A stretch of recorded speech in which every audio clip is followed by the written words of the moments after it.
Hello, hello. We're just waiting for a few more people to come in, so just make sure you are comfortable. But people seem to be coming in quick and fast at this moment in time. Hope everybody is okay with the snow today. If you get snow, I don't know if everyone's got snow, but we've had some down south, and apparently it was affecting Matthew's internet at some point, so we nearly weren't here, but you managed to get it sorted. You got your snowplow out, did you, Matthew? Yes, snowplow out, although the kids were disappointed it wasn't enough. Ah, bless. Right, okay, I think we'll get started then. So thank you very much for everybody that has attended today. This is the third in our series of Q&A sessions, and this one is on employment law. And Matthew and I did one possibly just before COVID or just after COVID, I'm not quite sure, which we found really, really good, which is where this series of webinars have come from. So we ask you to give us the questions, and then so it's really relevant. As we know, employment law is quite a large topic. So just before we get going, you've got myself, who everybody on the call knows who I am. But then we've also got Matthew Parker. So Matthew, I'm just going to hand over to you just to say hi and do a bit of an intro. Thank you, Kate. Yes, welcome everybody. Thank you for coming along this morning. My name is Matthew Parker and I own and run Forrest Edge Solicitors. It's been up and running for 14 years now, as of next month. And I've been practicing for 25 years.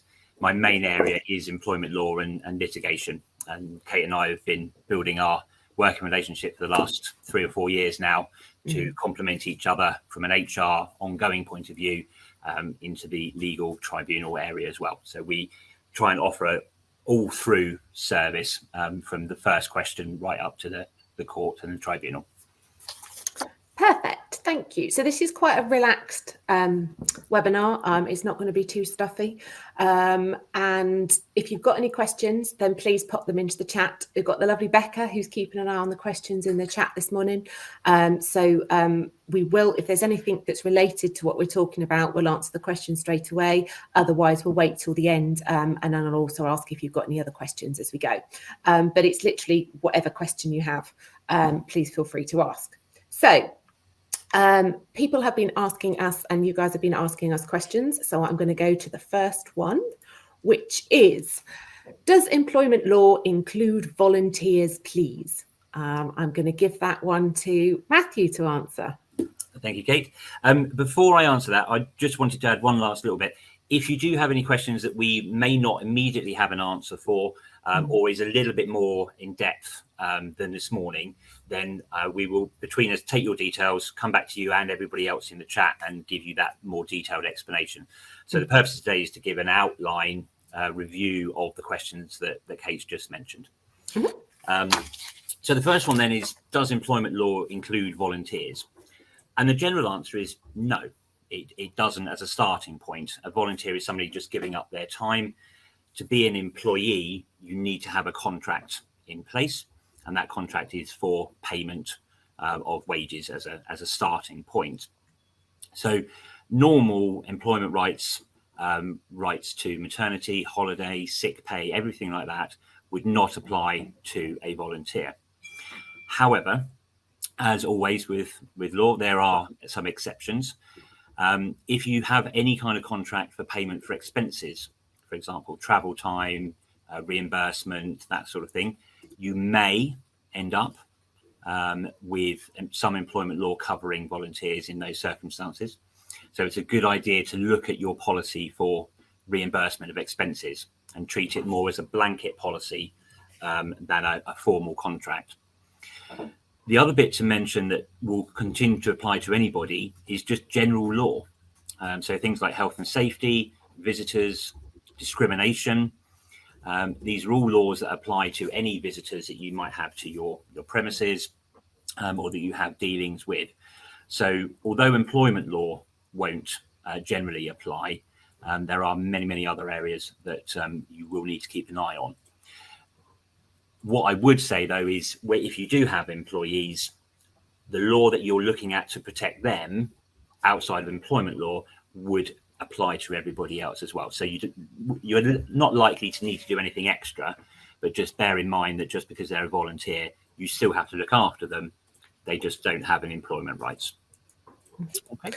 And what we tend to do with volunteers is have a separate handbook for them, and a set of expectations as well, because I think it's really good if you've got volunteers coming in, they know what the expectations are. So whether they are going to be expected to wear a uniform of some description if they're out doing some outreach for you, so whether it's a polo shirt and what that should look like. So it's really important to have those expectations out to start with. You can have a volunteers agreement, but it's an agreement rather than a contract, and that just explains the expectations and also does have a start and an end date, because if anyone's worked with volunteers before, sometimes volunteers you don't necessarily want to work with them anymore for whatever reason, and it just gives you that out clause to say actually the volunteer agreement's finished and we no longer need to have a renewal of this. From that perspective. So I hope whoever asked that question, I'm not divulging names, that has answered your question. If not, then just give us some more questions in the chat. Okay, next question we had was, what is the difference between conduct and capability? And Matthew and I are both going to answer this question. So we were just discussing it this morning before we came on, and I quite like the way that Matthew does it. Conduct is you can't do something. No, you won't do something, wrong way around. And then capability is you can't. And I do it is conduct is your behaviour. So it's something that you've done. And capability is to do with your performance. And that could either be performance of your job, as in whether you are getting the sales figures that you need to get, or if you are struggling with regards to your health, for example. And they're very different ways that you deal with both situations. So the emphasis of what we're doing on this webinar today is it's all about looking at the background and the processes that you're putting in place to deal with these kinds of situations. So with conduct and capability, conduct, you would have a disciplinary process. You would possibly have things like alcohol and drugs policy. Capability, you would have ill health policy, and an actual capability policy, which would include performance improvement plans and how to support an employee. But I think we've had a case recently that Matthew and I have been discussing, and that if somebody can't do something because of their health and they can't do something because of their performance, it's a very different way that you do with the language. It's potentially the same process, but it's actually the language that you're using, and it's a more of a supportive measure with regards to somebody which has got a health condition. Would you agree with that, Matthew? Absolutely. And language in everything we do is very important. But here, more often than not, we don't understand, or we're not aware of any issues that might be going on in a person's background. Health, personal, financial, family, whatever it might be. So as Kate said, it's very important to put processes in place. It's very important to have discussions with your employees, find out what's going on. It's rare, but sometimes they may not even realize that there's a problem. They're turning up, they're doing what they think they should be doing. And so having these discussions, setting out expectations is really important. And as Kate's just mentioned, we've had people on both sides of conduct and capability recently, and conduct with the won't necessarily do the work. That would be more of a performance management to try and put some processes in place to hit targets, do reports or work that they're expected to do.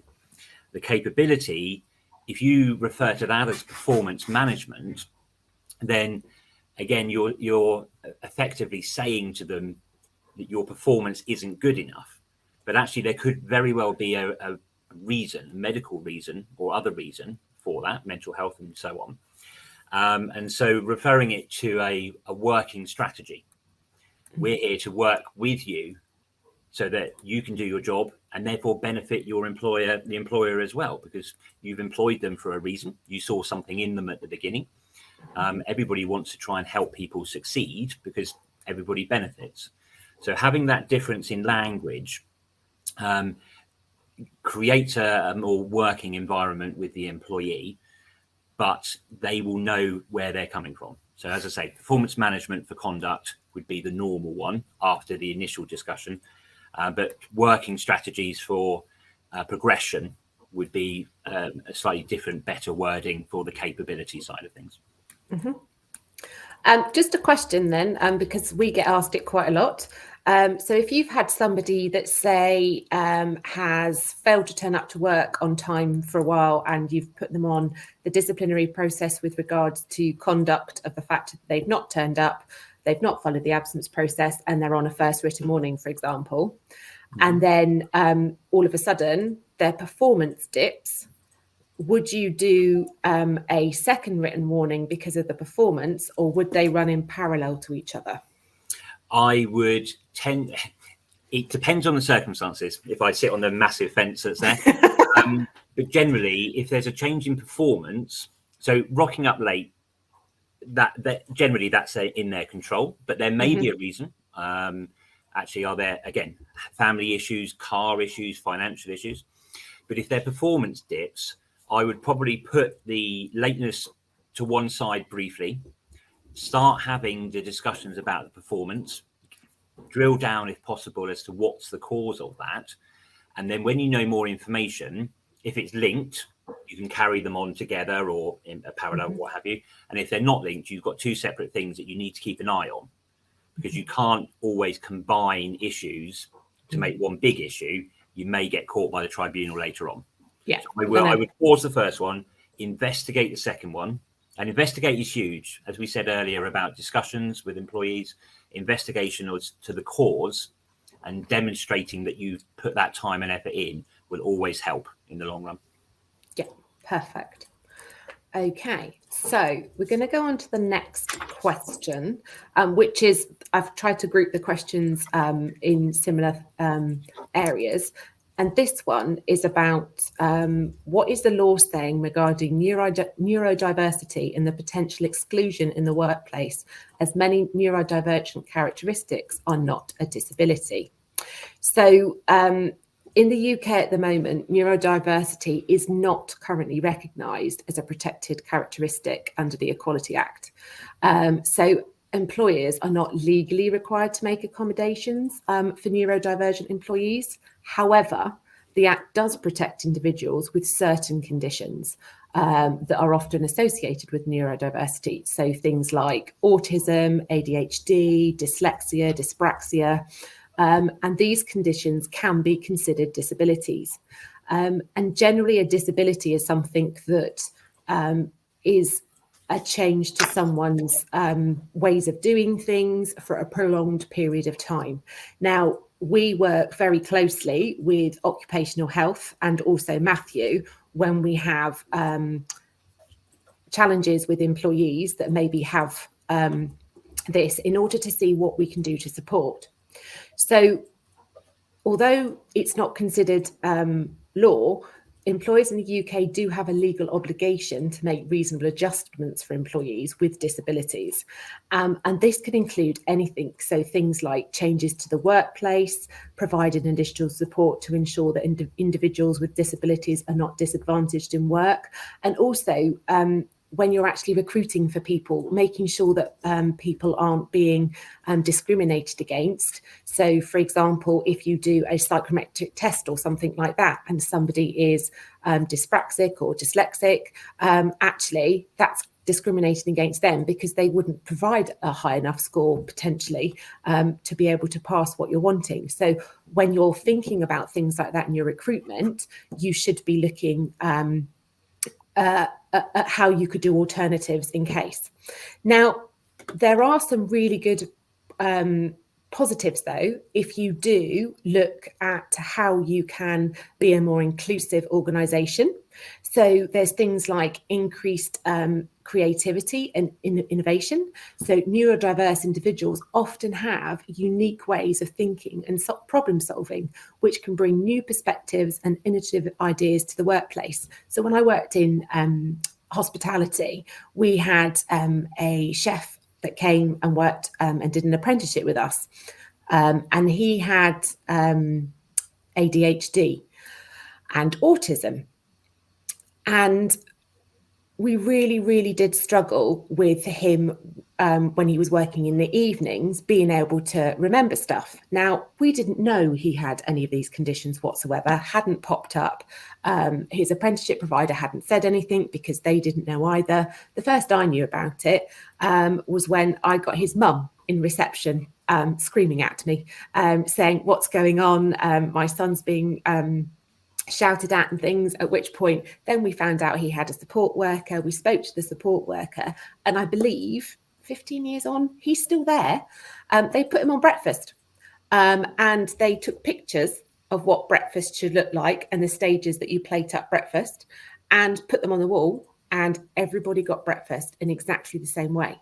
So from that perspective, if you can have a look at the jobs that you're recruiting for, if it's a recruitment thing, then there could be a really good pool of candidates that you could have. And we all know it's very difficult to find candidates at this moment in time. So I think it's a really good idea just to have a bit of a brainstorm if you're looking to recruit of actually, is there any other pools that you could look at? And also with the access to work grants that you can get now, and I'll send some details out about that afterwards. The government is actually putting their money where their mouth is this time. And as long as if you've recruited somebody within the first 6 weeks, you get them, so it's on their onus, not your onus, to complete an access to work, they will then have an assessment. And if somebody, say, has ADHD and they're quite fidgety with it and sitting still all the time is no good, they need to have a desk that goes up and down, maybe they need some software to help do some bits and bobs and take notes for them, then that would be funded for by the government rather than the employer, as long as it's done within the first 6 weeks. If you have somebody that comes in afterwards, you can still do that, but it could be that depending on the size of the business, you might have to give some more money. Anything else you wanted to add on that one, Matthew? A couple of little bits, but on the whole, absolutely fully agree with what Kate said. One of the key things here is accessibility. And we don't, as Kate said, we don't know what people are going through, and that's a theme that you'll see through almost every answer that we give. We just don't know. But accessibility is key. So with recruitment, with internal policies, with computer systems, make sure it's accessible. Keep an eye on your employees. Is somebody struggling? Because although it's not a legal requirement, as Kate's just said at the moment, it most likely will become one. Disability is becoming wider and wider. More and more issues are being diagnosed for people on a weekly, daily basis. So I would expect at some point this will be a specific area, but you can get ahead of that. Treat it as a disability, but potentially treat it as a benefit, as Kate has just said. Having a variety of people work for us, as long as you can put the policies, the processes in place, actually can really benefit an employer. But always think about this accessibility. We're going to come on to reasonable adjustments in a moment as well, which links through to that. Which is the next question. As if I'm magic. Exactly, as if by magic. So one question is, what is an employee legally required to do in terms of reasonable adjustments? So I'll let you carry on, Matthew. Thank you. So again, short answer, I always try and give, is as much as possible. There is no right or wrong. It will be done on your individual circumstances. And that's individual circumstances of your employee and of the employer. What is the nature of your business? What is the nature of your premises? Where are they working from? Are they from home? Are they in visiting site? Are they in a factory? What's your turnover? How much can you afford to do? How much does the reasonable adjustment affect the ongoing running of your business? If you have to accommodate somebody's disability, but it fundamentally alters the structure of your business and the other people working for you, that may well not be classed as reasonable. I wouldn't expect it to be. But as Kate's just said, with the government and the funding access to work, if your reasonable adjustment is a chair, a table, something like that, that if you can't get the funding for it, but you can afford it, that would be something that's quite straightforward most of the time to do. Other reasonable adjustments are breaks, flexible working. Again, that's something we'll come back to later on. It doesn't have to be equipment. It doesn't have to cost money. But what you have to do is to sit down, again, repeating what we said earlier, sit down with your employee, find out what's the barrier. What are you struggling with? Are you struggling with the timing? Are you struggling with the meetings? Are you struggling with a computer program? Whatever it might be, find out what it is. Then start looking at what you can do about it. There's two main ones at the moment. The first one is the access to work that Kate's mentioned. The second one is involvement of occupational health, both of which are external agencies, and that's helpful. You may well be able to do stuff yourself, and if you can, please do. But these two are able to come in and provide a report. And if we're thinking you're doing as much as you can, but sometimes, unfortunately, it won't be enough for an employee. They will want more. Some of them always want more, I'm afraid. But if you can demonstrate that you have followed a process, you've involved agencies, you've engaged with your employee, you've asked them, how can you help? You've then carried out an assessment for your business. Are you actually able to do what is needed? Is it feasible? Is it financially viable? If you can demonstrate all of that, firstly, you may well be able to help your employee, which is the primary purpose. That will then help you as a business or a charity, whatever you are. It will help you deliver what you're trying to deliver. But it will also cover you. If you can't do those things, you can demonstrate you've been reasonable in what you've done. You follow the process. Don't rush it. Rushing is bad, almost certainly. So take your time. But if you can demonstrate that you've gone through a process, that will help you if the employee does come after you. So in short, what are you legally required to do for reasonable adjustments? As much as you can, but it's based upon your circumstances. What does the employee need? What can the business actually do? And if you're not sure, again, speak to Kate, access to work, occupational health, myself, a solicitor. We'll be independent and we'll look at it in a different way to how you might look at it as an employer. Because we might say, well, we get your point, but you might want to think about it in this way. And we might have different experiences and options as well. Fabulous. Okay, next question. I have an employee with a disability who is not performing. What can I do? And this is cropping up more and more often, I think, especially with me picking up the phone to Matthew just to double check, or even speaking to occupational health just to find out what additional support is available to them. So Matthew, over to you. Thank you. I mean, in some respects, I think we probably covered quite a lot of this beforehand, but it comes back to finding out what's going on. So if you've got somebody with a disability who's not hitting their targets, again, we're not looking at a performance management as a starting point, in my view. We're looking at a strategy. So we need to assess what it is that they're not hitting. Are they aware of what they're supposed to be doing? And this doesn't just apply to anybody with a disability. You can have a lot of employees who maybe just can't grasp what it is they're supposed to be doing. They should be, but unfortunately they don't always. So make sure it's very clear what their job role is. What targets are they expected to hit? How are they expected to hit them? Fine. Work out what it is that they're not hitting. Sit down with them. Okay, this is what we're expecting. You're not quite there. What what do you say? What thoughts have you got? And there may well be a very good reason you can address. If you can't, then we then look, as we looked at earlier, conduct or capability. If you've got somebody with a disability, but they're not performing, that is then one of those frustrating grey areas of conduct for a disability. So it's not capability, it will be conduct. So they can do it. And then it would be ultimately to go through a performance management. Yes, they're disabled. And you need to make sure you've got the allowances in place and you check, are there reasonable adjustments? Is it something they're capable of doing? But once you've exhausted that, they are an employee. And it's important to remember, yes, they might be disabled, but they are still an employee.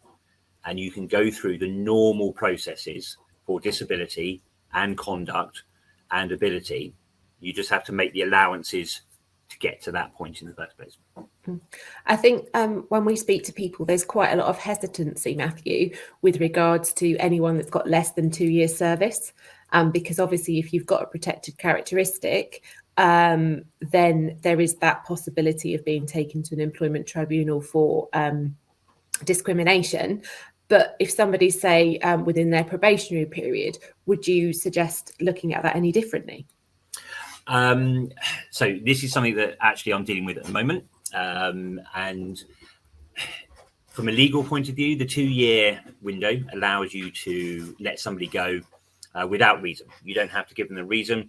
It's simply something that as an employer you're entitled to do.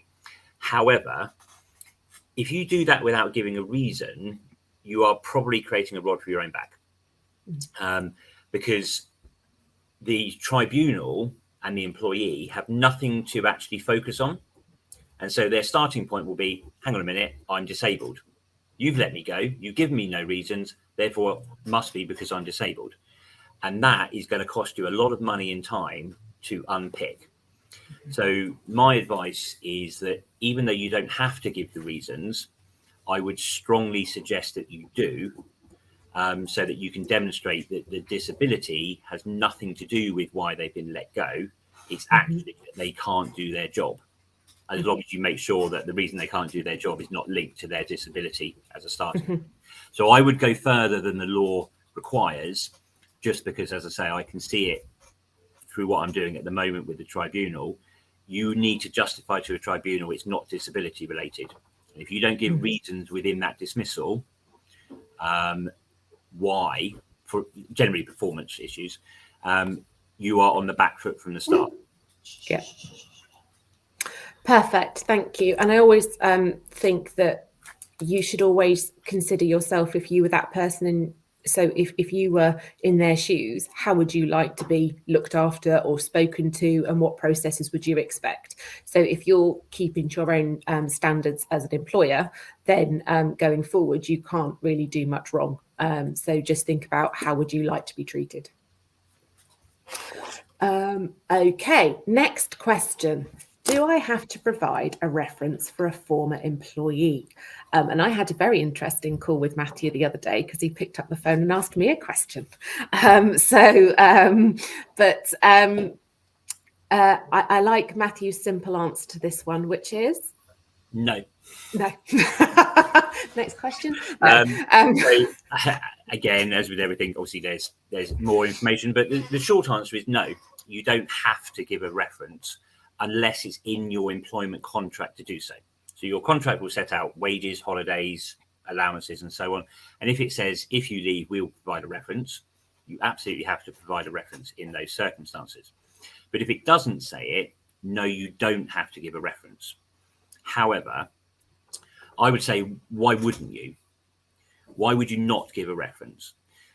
These days, there's something that's come over from America called a tombstone reference. So it's basically, if you imagine, unfortunately, a gravestone, born, died, loving mother, father type approach. What was the start date? What was the end date? What was the job title? So as a minimum, I would always recommend that you confirm that in writing on letterhead to anybody that asks, because what it does is it confirms that employee's employment history. They may need that for all sorts of reasons, financial benefits, training, whatever it might be. And I don't see any reason to withhold that myself, unless the relationship has completely broken down. But it's literally 3 lines. If you want to go further than that, be careful. So it has to be fair and it has to be accurate. So if you have somebody that's leaving on pretty good terms and you want to maybe help them out, then you can go a bit further and maybe describe the job they did. So accounts manager, liaised with customers, looked after ledgers, nice and factual. What I would avoid doing, if at all possible, is any kind of opinion on that person as an employee, either as an employee for yourselves or potential employee for the person requesting the reference, because how they behave for you may be an indication of how they behave for somebody else, but it's not a guarantee. And what you don't want, and this is where this tombstone thing has come from America, you don't want the prospective employer saying, well, hang on a minute, you told me that they were a great worker and you'll really miss them and they'll be an asset to you and they're completely useless. I'm suing you now because I took them on as a result of your reference. Equally, if you say, wow, they weren't really a very good employee, you don't want the employee coming after you and saying, well, hang on a minute, where's your evidence? You might be able to answer it, but it's going to take time, effort, money away from you running your business to deal with those. So I would say, no, you don't have to give a reference. Yes, generally I would give a reference. Keep it factual. When did they start? When did they leave? What was their job? And if you want, what extra goes in there? What about if you get some verbal feedback? So, for example, this week, I had a telephone call from somebody who we had requested a reference for one of our clients, and they basically were not very complimentary about them whatsoever. But they wouldn't put anything in writing. I just said if they could confirm the start date, the end date, and do the tombstone, that would be absolutely fine. So what would you suggest you do with, sorry, Bella's having a little bit of a bark in the background. She wants to come in. What would you suggest on that point if you get a verbal reference from somebody? Verbal references are tricky because you've got nothing to rely upon. So if you make a decision based on a verbal reference and somebody challenges that, for example, in the future, you've got nothing to say, well, hang on, this is why I did what I did. I would tend to ignore verbal references on the whole, because if somebody's not willing to put it in writing, why not? What's the issue with putting those comments in writing? Well, actually, they're probably trying to cause trouble. Or they're creating trouble for you, trouble for the employee. So I'd be very, very cautious about accepting any verbal references. I would probably go so far as to say, when you request a reference, put it on there, we do not accept verbal references. So please provide as detailed a reference as you would like. As a minimum, please let us have the points that we've just discussed, but we don't accept verbal references. Because then you're in a tricky position. How far do you believe what they're saying? You don't know this person. No. You don't know what their motivation might be. They could simply be just walking around stopping that employee getting a job because they want them, weirdly. They were a really good employee for me. They don't want me anymore. Therefore, nobody can have them. But you can't prove it. No. And you could be talking yourself out of a good employee. Maybe if you want to take a feel for the phone call, is it a genuine phone call? Does it raise a red flag? As I said earlier, how somebody behaves to one person is not necessarily how they would behave for somebody else. No, completely agree. So verbal references, very, very tricky. And I would probably just say, I would cut the conversation off. I wouldn't have the conversation. And then you don't know what they're telling you. But if they're not going to put it in writing, they're not backing up what they're saying, and that would cast so much doubt to me on whether it's true or not. No. The other thing that we always say to people is if you get those forms that companies send out to say, please could you give on a rating of 1 to 5 whether they are suitable at what they do for a job or their timekeeping and stuff like that. I always suggest to people that you don't fill those out and just say it's not company policy to complete, and just give that tombstone reference. You're not legally obliged to fill out those forms whatsoever, and if you don't, it shouldn't affect anyone getting a job. No. And sometimes those questions have things like attendance, illness. Well, you can't ask any questions about illness anyway, but they're ones that are more likely to get you into trouble. Yeah. If you're going to do a reference, standard reference, as Kate's just said, and just stick to those 3 bullet points, nice and polite, but employers will understand what that is. You go back 15 years, that was a bad reference. They've left under a cloud. Why haven't they told us anything about them? Now, that's not the case. Most employers are only really interested in those dates and the job title because they will meet the person. They will get the feel for the person. Sometimes you get it right, sometimes you get it wrong, just experience. But they're not interested in that from their previous employer. Yep. Perfect. Okay. So we're going to now talk about flexible working. So does an employer have to consider a flexible working request? Is it the law, Matthew? All right. Short answer, yes. The positive one this time. The positive one. And it can be a positive one for you as an employer as well. Without mentioning, well, there's 2 C words now, aren't there, with that you can't mention, but without mentioning the recent one for the last 3 years, what that has taught us is the traditional ways of working aren't necessarily the right ways anymore. There might be better ways for companies. Work-life balance is becoming huge. Yeah. Illnesses are becoming bigger, more diagnosis, as we said earlier. So the traditional 9 to 5, Monday to Friday is really, really being looked at. So legally, yes, you must consider a flexible working request, and you must consider it within 3 months of it being made. There are some set requirements to put in, which I'm not going to run through. Kate and I can do that if you have somebody that's asking for one.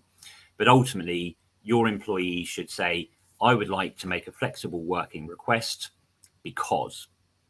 And they set out why they want it. They set out what they would like and the benefit of that. They also should look at the potential impact upon you as an employer as well. And then from there, as we've said all the way through, you sit down and you ask them some questions. It's a discussion. So make sure you know exactly why they're doing it. What's the perceived benefit from it? You can then go away and assess that request. How does it impact on your business? ACAS, a very good organisation, lots and lots of guides, code of practice and everything else, really clearly written. So they have a code of practice on handling a request for flexible working. And I frequently will look at these codes of practice. The tribunals will look at them. So they give you checklists, and that's a really helpful tool. And if I get to the right bit of the page so I can remember the numbers, basically you can reject a request, but there are only 8 grounds. So generally speaking, you've got to look at it. Okay, if I grant this, is there a problem? Not, I'm not going to grant it because you need to approach it from a positive start rather than a negative start. And as I say, if you've got happy employees, there will be more productive employees, and that will benefit your company. So if I just run through the quick 8 points. So these are reasons that you could reject the request, and these are business reasons. So the additional costs to accommodate it, an inability to reorganize the work amongst the rest of your staff. They simply can't do the job anymore. An inability to recruit additional staff. They want to go down from 5 to 3 days, but you can't get somebody in, as Kate mentioned earlier. There is hard at the moment to get some recruitment in some industries. A detrimental impact on quality. So actually, is what you're going to produce going to go down? An impact on performance. How much can you produce? An impact on the ability to meet your customer demand. a planned structural change to your business. So if you're, again, now being a prime example, if you're restructuring, then again, that could be a reason for you to say no, but maybe bear it in mind as part of your restructure to see if actually that would be of benefit to you moving forward. And the last one, insufficient work for the periods that they want to work. So if you're a bit more shift pattern based, and they want to work in a period which is traditionally quite quiet, logistically, you wouldn't want to be paying somebody to come in when there's not enough work for them to actually do. So those are the core 8 grounds that you can refuse it, but have a chat. And it may well be that their original request isn't workable, but there could be something else that you could do instead. So with everything that Kate and I have said today, have a conversation, get to the bottom of it, find out more information, see what you can do. Yeah. And I always say with flexible working, if you can find a compromise, that's really good. I remember you saying the other day that you had somebody from ACAS that did a job share that you said worked really well. Their name was Tim and Tom.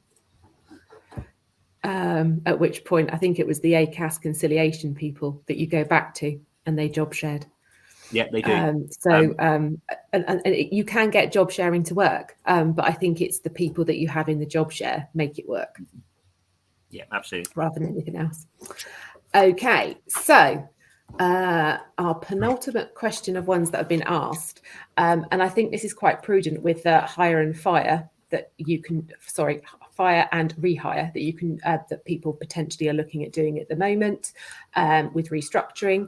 What types of break between contracts would not constitute a break in continuous employment? So continuous employment would allow employees to have more rights and benefits. So as we were saying, anyone with more than 2 years service have got more rights and benefits than those that have less than. So sometimes it's quite prudent to make sure that if you are going to do something like that or change someone's job role and say to them, actually, I want to have a break in your continuous employment, you have to make sure that that is the right length of time, really. And what do you suggest on that length of time, Matthew? So generally, you're looking at anything over a week. Yeah. If you've got a week between the ending of one contract and the start of the new one before you hire them back in again, then that would constitute a break in the employment. Obviously, there's a lot of things to be careful of. So if anybody's on maternity leave, sick leave, holiday, training, striking, anything like that, none of that will count towards a break for continuous service. So if there's anything like that going on, you need to be very, very careful. But if they're just working without issues, you can bring that contract to an end, wait for a week.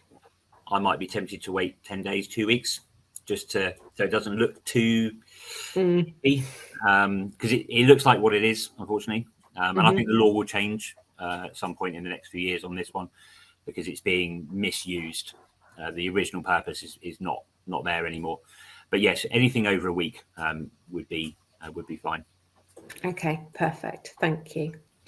And our last question is one that I'm going to answer, and I'm going to go on Matthew's. Really, really simple. There's a really easy answer to this. 5.6 weeks. Let's move on. No, the law changed last year with regards to 0 hours holiday entitlement because of a case that came up. And it used to be that if you had a 0 hours employee, for every hour they worked, you would allocate them 12.07% of their holiday. If they went over a certain number of hours, you didn't have to include the bank holidays because that included the bank holidays. But due to this case last August, it changed. However, 0 hours employees are entitled to 5.6 weeks holiday. What the difference is what they get paid for those 5.6 weeks holiday. So it's not at their current rate of pay. So if you've got somebody that's worked for you on and off over the last year, and they've maybe worked 46 weeks out of the previous year, what you would do is average those 46 weeks and work out what their average weekly pay was. And if they're asking for a week off, you do that. That's a really simplistic way of answering the question with regards to pay. there is currently no real process in order to do this. Payroll systems don't have the ability to work it out, and the law was changed overnight without any support or anything like that. Now, we've had clients, Hannah has worked really hard, and she's come up with a Excel spreadsheet now, which kind of helps, but it does rely on whoever does your payroll to give that information. And it could be that every week or every month you need to put it in. Now, it has to be per week. You can't just say, well, this month they worked 120 hours. It's got to be done week on week. And if there's any gaps in those weeks, you don't count it. So it is quite complicated. But the easy answer to that question is, everybody is entitled to a minimum of 5.6 weeks holiday. Okay. Those are all the questions that we have. Have you got any other questions? And I can see one that's come in. So back to the flexible working request. If an employee requested to condense their hours to 4 days rather than 5, but the hours they would need to work on the 4 days were outside of the normal business hours, would you be okay to decline this request? Are you going for that, Kate, or shall I? I can do a little bit. So it depends whether they're working from home, whether they're working in the office, because there's health and safety considerations to look at, and lone working.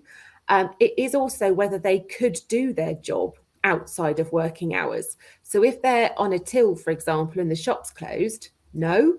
If they do something like sales or customer service, are they likely to get any calls at that time of night? Is the call centre even open?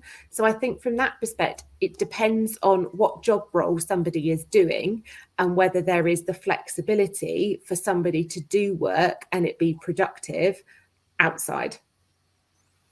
So the follow-up information from what you just said is that the employee would be a work from home, not customer facing. Yeah. So it could be a ground, absolutely, as Kate just said, but if they are working from home and they're not dealing with customers, it sounds more of an administration or processing or design, something like that.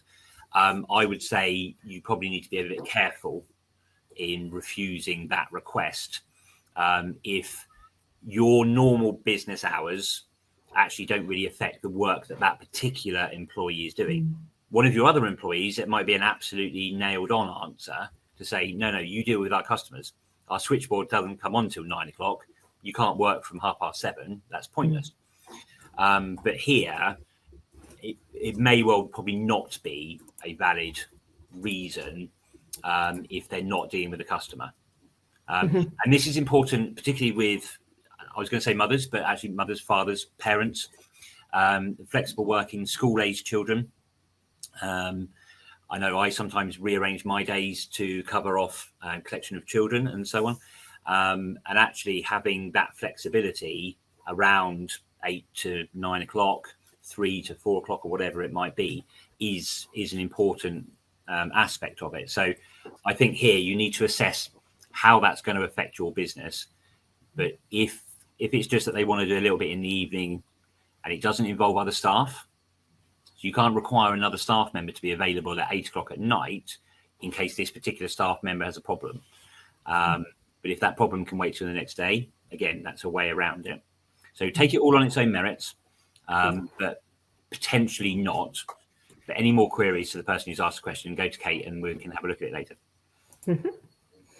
Okay, let's go back to this one. Oh, there's some more questions coming in. Bear with me for a second.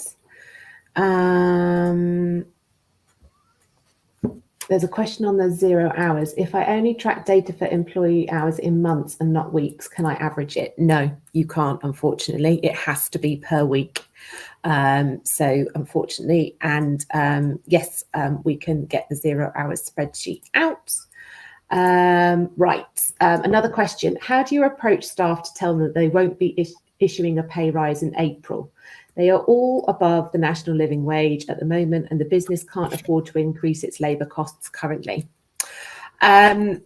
My approach would be that I would have an open and honest conversation with your teams and say you are above the national minimum wage at this moment in time. As you know, costs are all going up. Your electricity bills at home are going up. The food costs are going up. But we cannot afford to do a massive pay rise at this point. It could be you could do a token one-off bonus or something like that to them as sort of like a thank you for the year, if you could possibly do that. And it doesn't have to be a lot, even if it was, I don't know, a £50 voucher or something like that for Love to Shop, or a supermarket voucher or something like that that they would find benefit from, because if you do anything above the £50, then it's seen as a benefit in kind and they'll get taxed on it.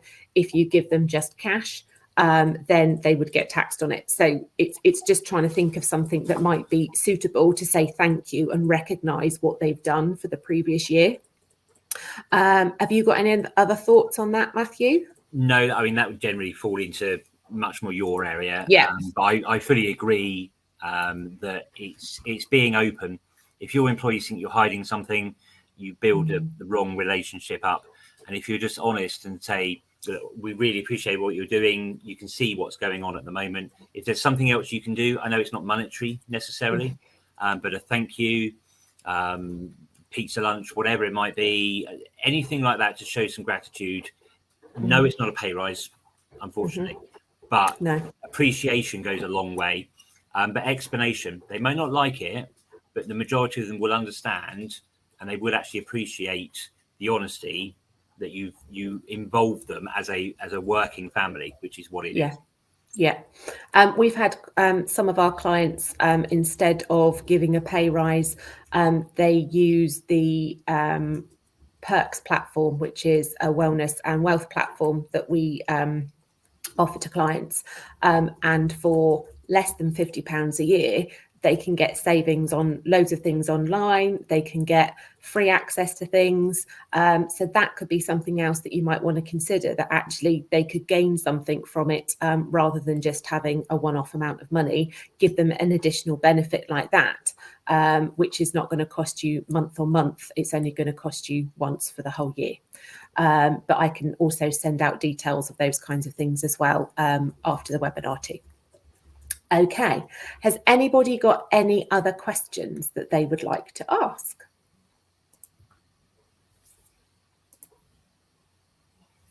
Just double checking to make sure. Becca, is there any others that you can see? No, there's no more. Okay, that just leaves me to say thank you very much for attending today. And thank you very much, Matthew, for answering questions. You're very welcome. Thank you for having me along. Having some good insights. I will be sending this out afterwards. Let me just go to the slides, so you can see Matthew's contact details as well if anyone wants to talk to Matthew directly. But otherwise, you can speak to us and go via that way, depending on what it is. We do have our next webinar, which is going to be on the 27th of April. And we have Pete Fullard from Upskill People, who is going to talk to you about return on investment with training and how you can increase your team and grow your company through your team and by upskilling them. So from that perspective, that should be a good Q&A session. So don't forget to sign up to that one. I will send out a copy of this video afterwards to everybody. And if anyone has any other questions, then please feel free just to get in contact with us. Thank you very much for attending, and we'll look forward to seeing you soon. Bye. Bye-bye.